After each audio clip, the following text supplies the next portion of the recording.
Hello everybody, today I'm going to share my child abuse survivor testimony.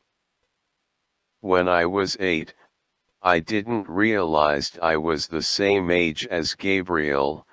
I attempted to tell the school what was happening.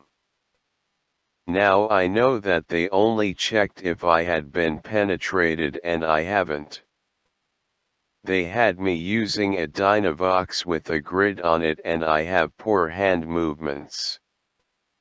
I typed dad PP but I was hoping that would be good enough. That summer I went to 2 psychologists at once. One in the morning and one in the afternoon. The one morning treated me like I retarded. They had me playing games for little childens like Lucky Ducks. I hated it. They didn't talk to me about anything. I had a Nintendo and other TV games at home. They were hard for me to play, but I like playing them. Once I told that one to shut the H up, because they were treating me so stupidly. They looked at mom and asked if that's what I said and mom said, yep, and I was thinking it. That was the last time I saw that one. The one that I saw in the afternoon was more respectful. They actually talked to me like a 8-year-old. But sadly, I lie just like Elisa and Gabriel. I was afraid that I would be taken away from my family. That's why I care so much about Gabriel and Elisa. I never meet them but I love them so much and want to help them. My stepdad could come back around me. Mama kept me, God bless her.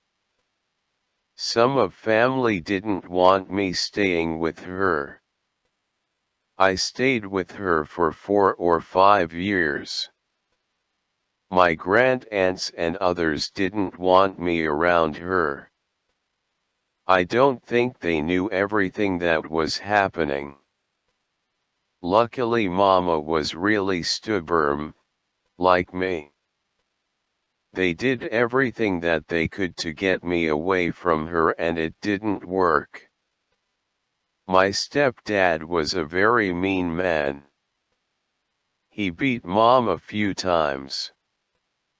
One night I remember very well.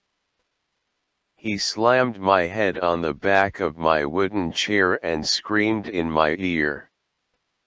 I have very good hearing, that hurt bad. Mom had to call my cousin to calm me down. Mama was in Kentucky seeing her brother. The next day when I was at school he beat Mom so bad that she couldn't talk.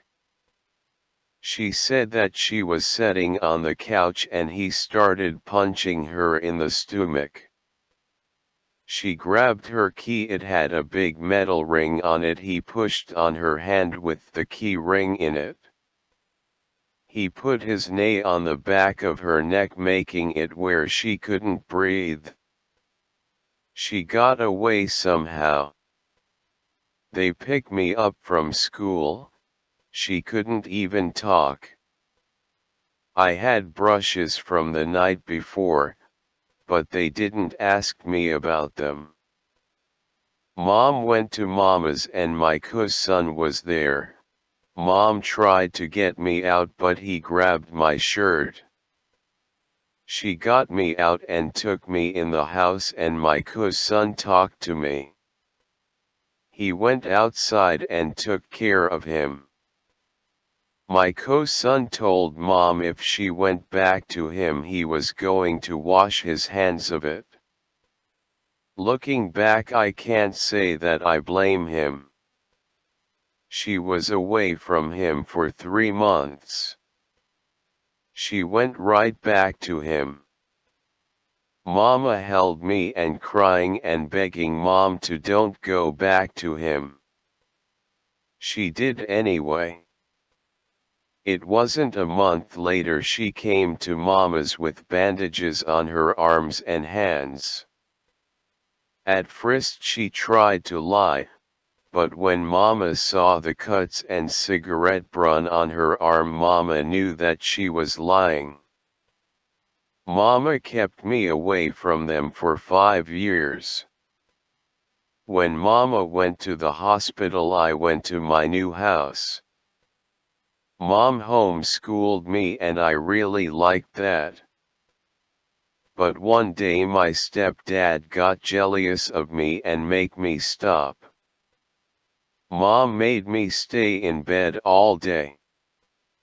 When I got up, I just stayed in my bedroom and watched TV, because I didn't like being around my stepdad.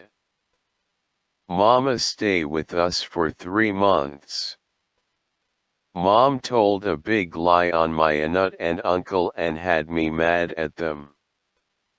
In February Mom kicked him out for 2 weeks. I believe that the Lord gave me throws too so I would have some good clear memories of Mom. Mama and Mom took me places and would get me stuff to eat. Mom would let me stay up with her and watch TV. I loved those 2 weeks. Mom took him back and 2 months after that my stepdad killed her in front of me. I can remember the smell of blood. It smelled like a lot of metal in one place. And hearing her screaming for help still haunts me. After that I went to my aunts and uncles for the summer. I really had a lot of fun there. I played outside all day. I went places with my friends and family. I went to the reunions here in Kentucky. That was the best summer that I had. I went to Illinois with my so-called dad and his girlfriend. The first year was okay. I missed my family, of course. I went home 5 times in the first years. I walk, well-wheeled, around that town. When they made me get a medication pump, everything went downhill fast. They thought I was lazy because the girlfriend I guessed was too drunk to see me doing things.